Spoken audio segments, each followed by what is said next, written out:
Petrol diesel बचतीच्या आवाहनावर हिंदू महासभा आक्रमक. जनतेवरच का काटकसर? आखाती देशात सुरू असलेले युद्ध तसेच देशातील वाढत्या महागाई, इंधन संकट आणि आर्थिक ताणाच्या पार्श्वभूमीवर पंतप्रधान नरेंद्र मोदी यांनी देशवासियांना संबोधित करताना येत्या काळात काटकसरीने राहण्याचे आवाहन केले आहे.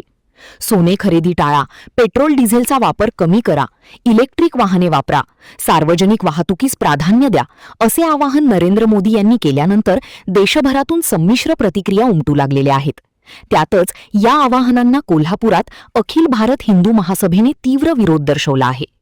जनतेला विविध सूचना देण्याऐवजी प्रथम शासन व्यवस्थेने स्वतः आदर्श घालावा. सर्व आमदार खासदारांची पेन्शन बंद करा, त्यांच्या वाहन ताफ्यावरील अनावश्यक खर्च कमी करा, अशी मागणी महासभेने केली आहे. नमस्कार. आज आपण अखिल भारत हिंदू महासभा पक्ष यांच्या वतीने जिल्हाधिकाऱ्यांना एक निवेदन सादर करण्यात आलं होतं. विषय असा होता की प्रधानमंत्री मोदींनी जे देशाच्या जनतेला आवाहन केलेलं आहे की सोनं कमी खरेदी करा, खाद्यतेल कमी वापरा, खाजगी गाड्यांचा वापर कमी करा व सार्वजनिक गाड्यांचा वापर करा, इलेक्ट्रिक गाड्यांचा वापर करा, अशा बऱ्याच गोष्टी त्यांनी सांगितलेल्या आहेत. वर्क फ्रॉम होम करा, खाजगी क्लासेस जे आहेत ते पण वर्क फ्रॉम होम करा किंवा ऑनलाईन करा. तर या सर्व गोष्टी प्रामुख्यानं आम्हाला एक त्यांना आव्हान करायचं आहे की प्रथम तिन्ही या सर्व गोष्टी केल्या पाहिजेत, मग जनतेला, प्रथम शासन आणि मग जनता, असं केलं तर ते योग्य दिसेल. कारण कसं आहे की ऑलरेडी मंत्री लोक असतील किंवा आमदार खासदार असतील, यांच्या जो गाड्यांचा ताफा जर काय बघितला तर पुढे 5 गाड्या 10 गाड्या, मागे 5 गाड्या 10 गाड्या, तर त्याच्यामध्ये तेल खर्च होत नाही का किंवा पेट्रोल खर्च होत नाही का, या सर्व गोष्टी होत नाहीत का? वास्तविक बघायला गेलं तर यांचे जे फंक्शन्स असतात, मोठमोठी जेवण वगैरे किंवा या ज्या सगळ्या गोष्टी असतात, तर याच्यामध्ये खाद्यतेल वापरलं जात नाही का? तर यांच्या सर्व गोष्टींना मुभा आहे आणि पहिला जनतेने या सगळ्या आत्मसात करायच्या आणि मग आम्ही आत्मसात करू. तर असं इथनं पुढे अजिबात चालणार नाही. पहिला काय असेल ते प्रशासनानं किंवा लोकप्रतिनिधींनी पहिला या सर्व गोष्टी आत्मसात कराव्यात, स्वतः आपण लागू करून घ्याव्यात आणि मग हे जनतेवर थोपावं.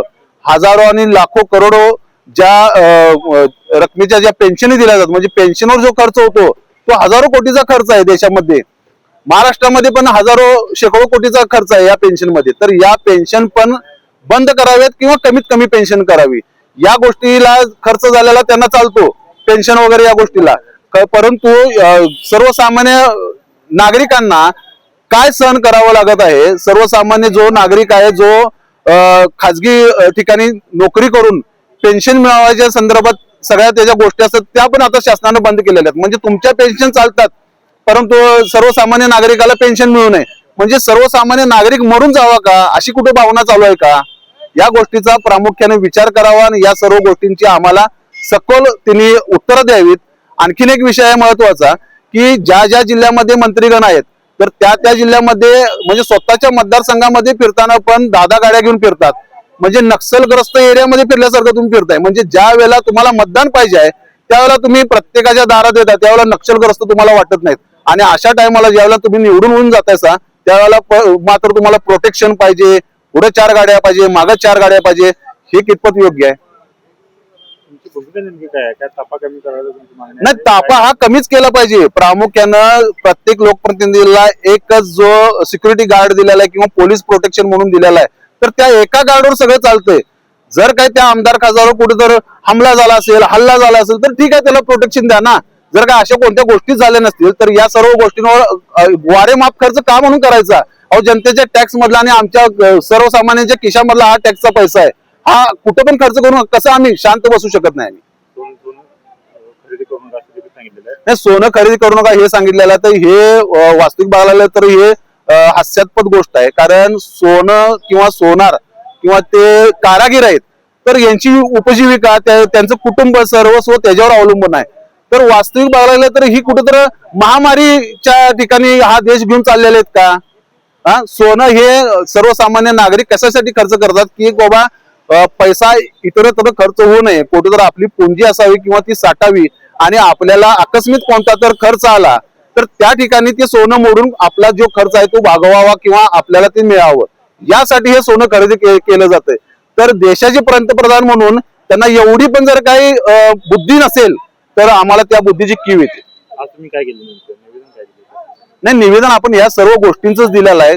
कलेक्टरांबरोबर आमची सकारात्मक चर्चा झालेली आहे.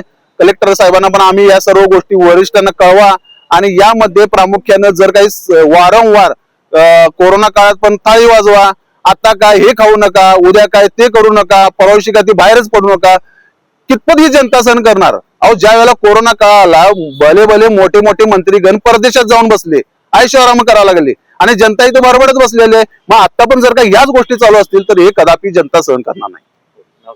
मी अभिजित पाटील, अखिल भारत हिंदू महासभा कार्याध्यक्ष.